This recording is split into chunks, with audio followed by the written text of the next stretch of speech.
Chapter 5. Laleli's Shimmering Cage. After that day in the alley, everything in Laleli took on a harsher edge. It wasn't just fear thrumming under my skin whenever I stepped onto the cracked sidewalks. It was the realization that I was part of a bigger machine, one that devoured girls like me with unnerving calm. At first glance, Laleli dazzles with rows of shops, neon signs and Cyrillic promising discounts, mannequins draped in furs. But beneath the swirl of color and commerce lay a darkness even the midday sun could not chase away. I called it the Shimmering Cage, a place that sparkled on the outside with promises of money, only to clamp iron bars around your ankles if you stayed too long. I was there day after day, bowing my head to Bekir's commands, guiding Russian-speaking customers through racks of overpriced coats, and listening to Zara's hushed warnings about all the unspoken deals that happened in backrooms or behind locked doors. Mornings in Laleli always arrive loud and early. Delivery trucks double-parked at the curb, porters hauling piles of clothing packages shouted for space, clusters of Eastern European women with roller suitcases negotiated fur prices in rapid Russian. I would weave through them, hugging my arms and keeping my head low, because the memories of that alley still made me jumpy. If I caught sight of a figure in the corner of my vision, I froze up, heart hammering until I realized it was just a passerby. Inside the shop, Bekir sometimes played on the local radio station. The tinny speakers crackled with Turkish pop songs, giving the cramped space a veneer of normalcy. But I could never forget that slight undertone of rot, something about the stale perfume clinging to the coats, the dust in corners no one bothered to clean, the glances from men who entered with too much interest in me, and not enough in the merchandise. A repeated image haunted me. On the door's glass reflection, I would catch the shape of someone standing outside watching.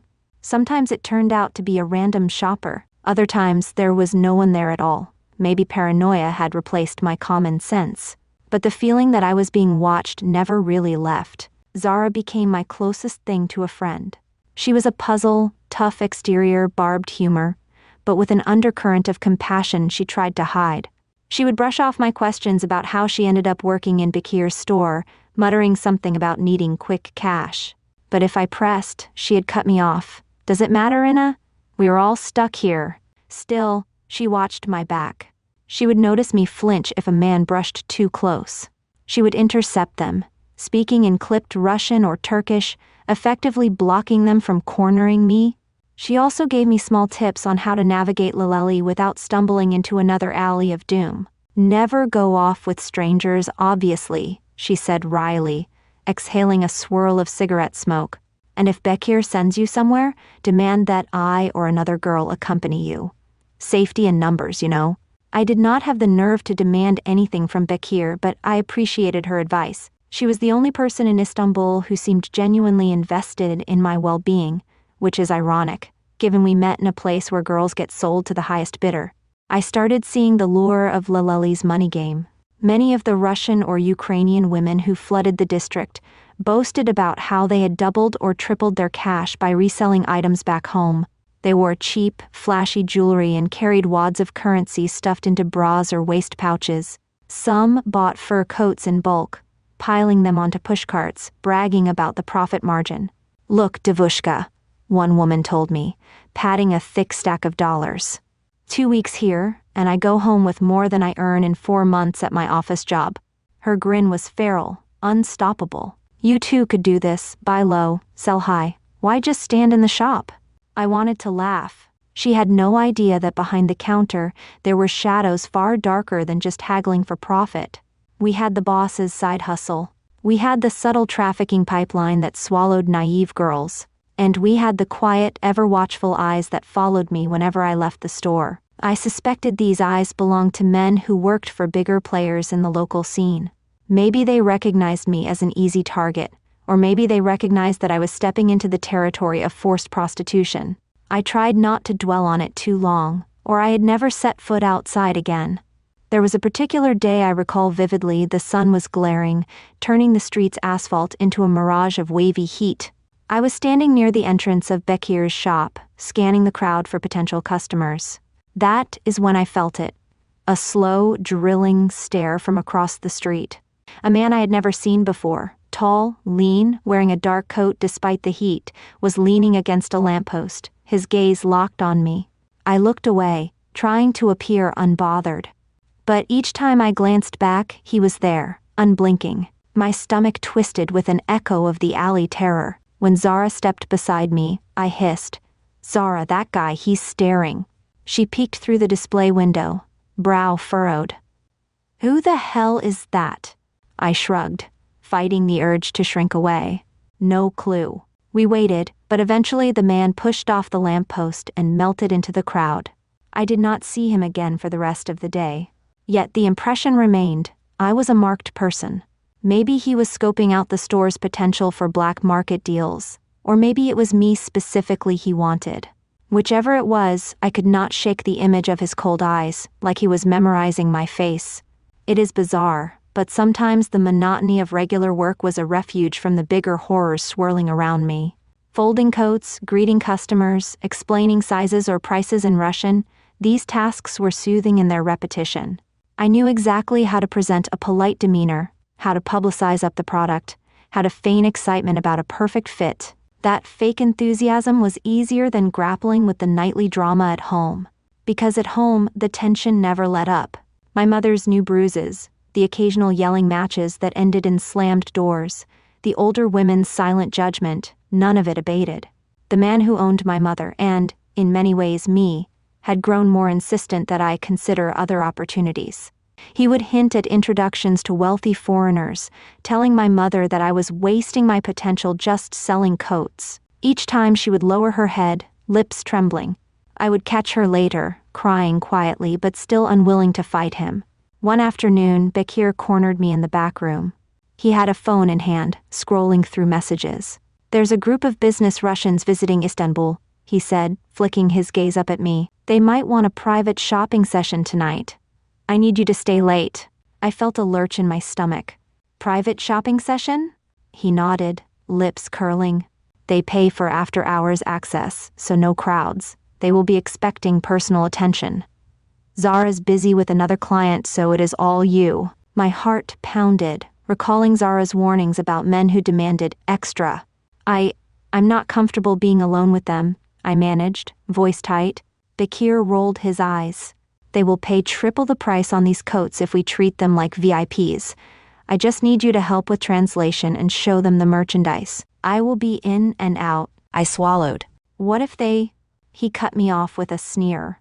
"Do not be dramatic, Inna. If they try anything, call me. But these are well-connected guys, so be polite. Understand?" My mind spun. Should I say no outright?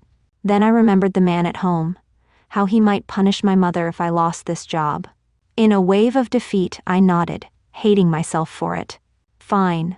That evening, as dusk bled into the sky, Bekir locked the front door and turned off most of the lights. I hovered near the racks, tension coiling in my shoulders. The store looked eerily different after hours. Shadows dancing around the hanging furs, the hum of the fluorescent bulbs intensifying the hush. The Russians arrived in a swirl of cologne and designer suits.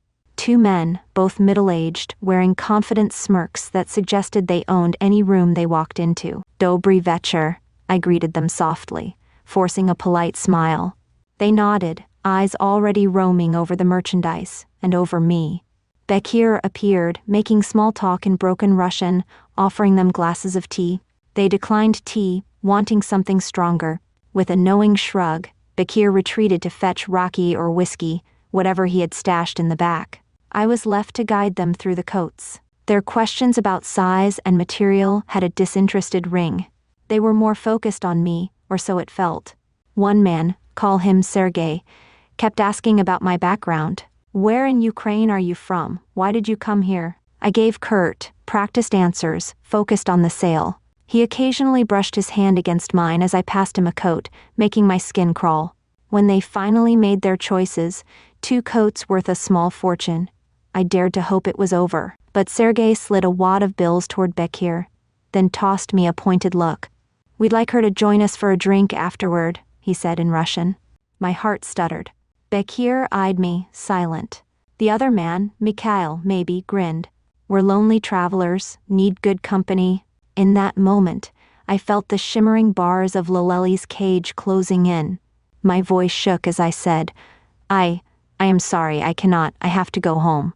I half expected Bekir to override me. But to my stunned relief, Bekir just chuckled, raising his palms in a mocking shrug. She is new. Maybe another time, gentlemen. They looked disappointed, but did not push too hard. After finalizing the sale, they left, giving me lingering glances that made my skin itch. When I turned to Bekir, anger coiled in my stomach. You were going to let me go with them? He shrugged, flipping through the bills. They asked. I said no. Relax. I wanted to scream that he only said no because I said no first, but I bit my tongue. The next time I might not have a choice. Because that is how the shimmering cage worked. It gave you illusions of free will until you discovered you were trapped. Closing the shop felt heavier that night.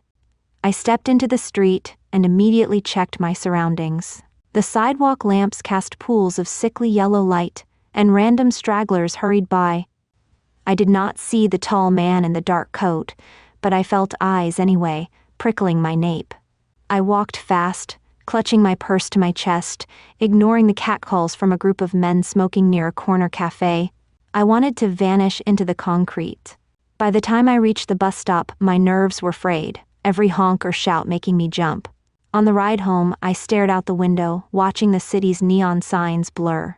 The reflection of my face looked gaunt, eyes hollow from stress. When I entered the apartment, I found him, my mother's captor, drinking tea in the living room, splayed in an armchair like a king. He turned off the TV when he spotted me, the motion abrupt. You're late, he said flatly. I forced a neutral tone. Bekir needed me after hours. He snorted. So you say. Then he leaned forward, eyes narrowing.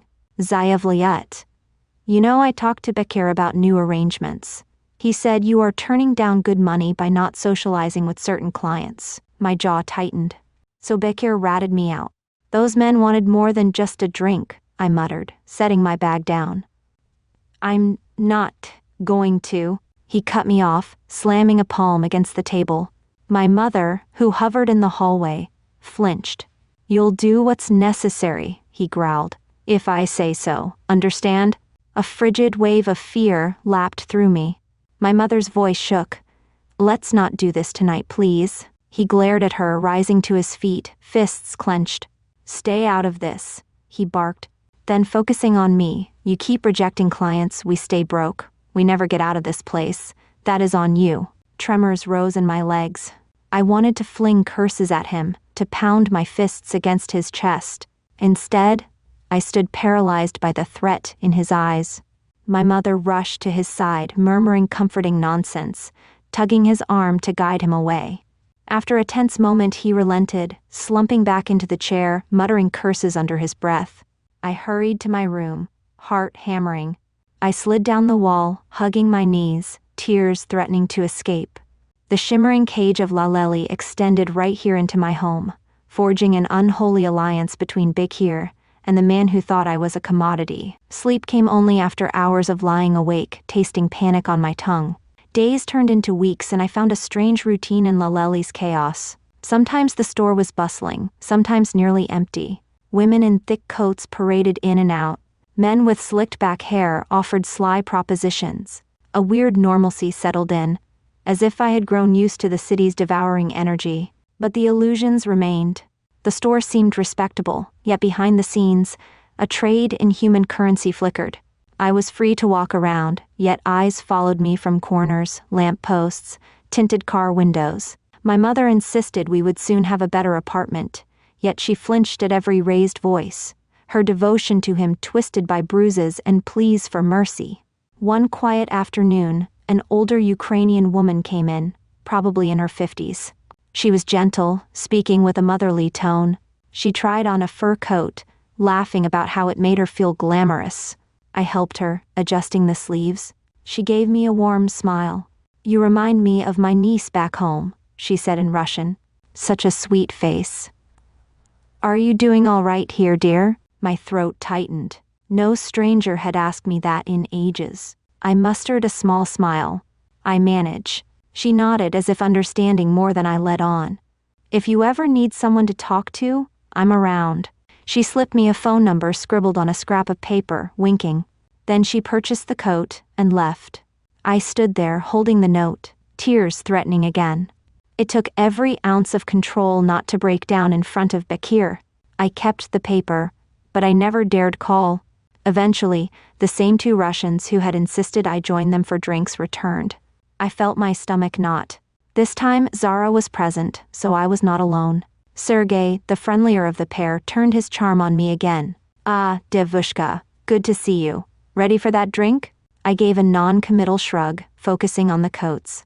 "Let's see which fur you want first." He laughed, flicking open his wallet, revealing crisp foreign bills. "We are here for business and pleasure. Our friend Bekir said you are quite the valuable asset." My hands stiffened around the hanger I was holding. So Bekir was actively pitching me. My face burned with anger and shame, but I forced a smile. "I'm just here to help with shopping." His companion, Mikhail, smirked, leaning in. "Shopping, yes, but we want more." He tapped the side of his nose, as if sharing a secret. I glanced desperately at Zara, whose eyes flashed with protective fury, but there was little she could do if Bekir had promised them something else. I managed to keep them distracted with new arrivals of coats.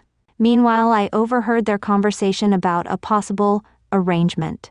My name cropped up frequently, draped in phrases like "lovely girl" or "smart with languages." They concluded their purchase with a handshake, leaving me trembling. Bekir sidled over, counting money. "They want to see you outside of work," he said softly, not even looking up. I told them we'd talk. I said nothing, heart pounding. The bars of the shimmering cage tightened around my chest. A few nights later, I thought I saw the tall man in the dark coat again. This time, he lingered across the street from the store, watching me lock up. My pulse spiked.